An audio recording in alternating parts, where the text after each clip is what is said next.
Good morning Pilipinas, 5:21 ayon sa Philippine Standard Time at nagbabalik nga po ang Panahon TV. Ang ating programa nga po mga kababayan ay kabalikat ng sambayan ng Pilipino sa pag-unlad ng ating bansa. So sa puntong ito, public service announcements po ang atid namin sa inyo. Ang una nga po nating paalala ay mula sa National Historical Commission of the Philippines o NHCP. Para sa ating mga artists nating taga-subaybay, now's the time to unleash the inner artist in you. Dahil magkakaroon po ng postage stamp design contest ang NHCP na may temang dangal at kabayanihan. Bukas po ito sa lahat ng college students, amateur man o profesional. At kapag ipapasa na pong inyong artwork, lakipan po ito ng isang write-up o interpretasyon na nagpapaliwanag ng kaugnayan nito sa tema in 100 words or more. Delayan niyo po mga kababayan dahil bukas na po ang deadline ng pasahan nito. At para sa mga detalye, maaari pong tawagan si Mrs. Maria Cielito Reyno sa 254-7482, local 123 or 122 o mag-email sa rphd@nhcp.gov.ph at pwede rin bisitahin ang kanilang website sa www.nhcp.gov.ph. Pangalawa naman pong announcements para po sa ating mga kababayan, maganda po tayo ng ating mga abaniko at ganoon din ang ating mga pamaypay sa Laguna, sa Bulacan po yan. Dahil nga po makararanas po tayo ng maintenance operations, hatid po yan sa atin ng Meralco. At mga kababayan, yan nga po yung partikular na mararanasan, dyan nga po yan sa Cabuyao, Laguna, August 10 to 12, 2013 sa ganap na 10 p.m. to 6:55 a.m. Dyan po yan sa portion of Circuit Balibago, 65XV at Canlubang X62XE.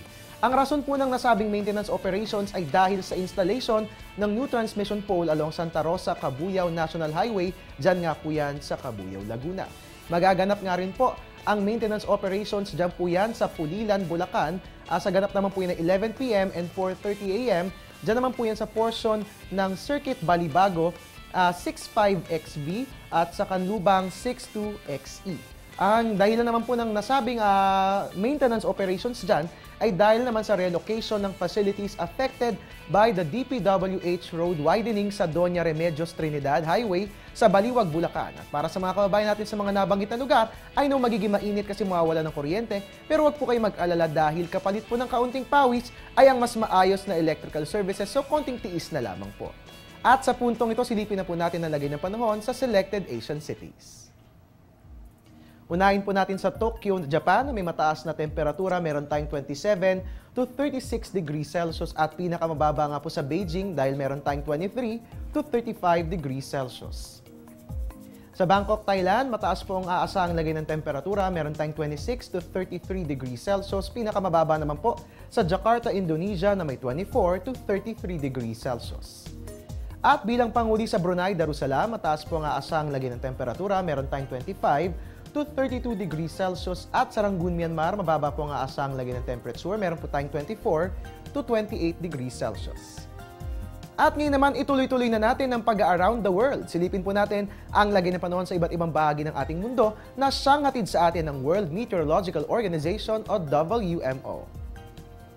Unahin po natin sa USA and Canada, mataas po ang aasahang lagay ng temperature. Sa Washington, D.C., meron tayong 23 to 32 degrees Celsius. Pinakamababa naman po sa Edmonton, Alberta, meron tayong 13 to 22 degrees Celsius. Sa kontinente naman po ng Europa, mataas po ang aasahang lagay ng temperature. Sa Madrid, Spain, meron tayong 18 to 34 degrees Celsius.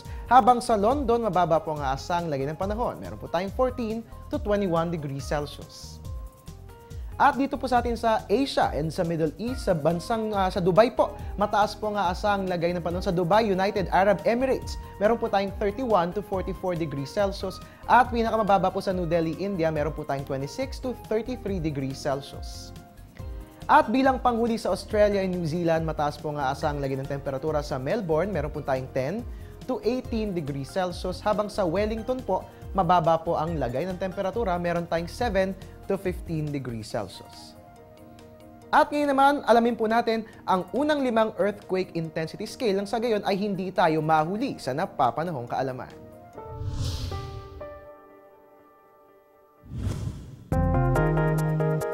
Ang lindol ay ang mahina hanggang sa malakas na pagyanig dulot ng paggalaw ng mga bato sa ilalim ng lupa. May 10 klase ng intensity o lakas ng lindol at narito ang unang 5 earthquake intensity scale mula sa Philippine Institute of Volcanology and Seismology o PHIVOLCS. Intensity number 1, scarcely perceptible. Iilan lamang ang nakakaramdam nito. May bahagyang pagyanig ng mga nakadisplay na gamit. Intensity number 2, slightly felt. Nararamdaman ito ng ilang mga tao sa loob at labas ng gusali o tahanan. May bahagyang paggalaw ng mga nakasabit na bagay. Makikita rin ang paggalaw ng tubig mula sa mga lalagyan. Intensity number 3, weak. Dito mararamdaman ng mas maraming tao ang pagyanig ng bahay at gusali, lalo na sa itaas na bahagi nito. Makakaramdam ng pagkahilo o pagsusuka ang iba. Moderate o katamtaman ang pagyanig ng mga nakasabit na bagay. Intensity number 4, moderately strong. Ang pagyanig na mararamdaman singtindi ng pagdaan ng malaking truck. Dala rin ito ang pagyanig ng mga plato, baso, bintana at mga pintuan. Lalangit-ngit naman ang mga sahig at pader na yari sa kahoy. At ang intensity number 5 naman ay strong, kung saan ang mga natutulog ay maaaring magising. Malakas na paggalaw ang mararamdaman sa mga gusali. Ang mga bagay na maliliit ay maaaring mahulog at ang mga babasagin naman ay maaaring mabasag.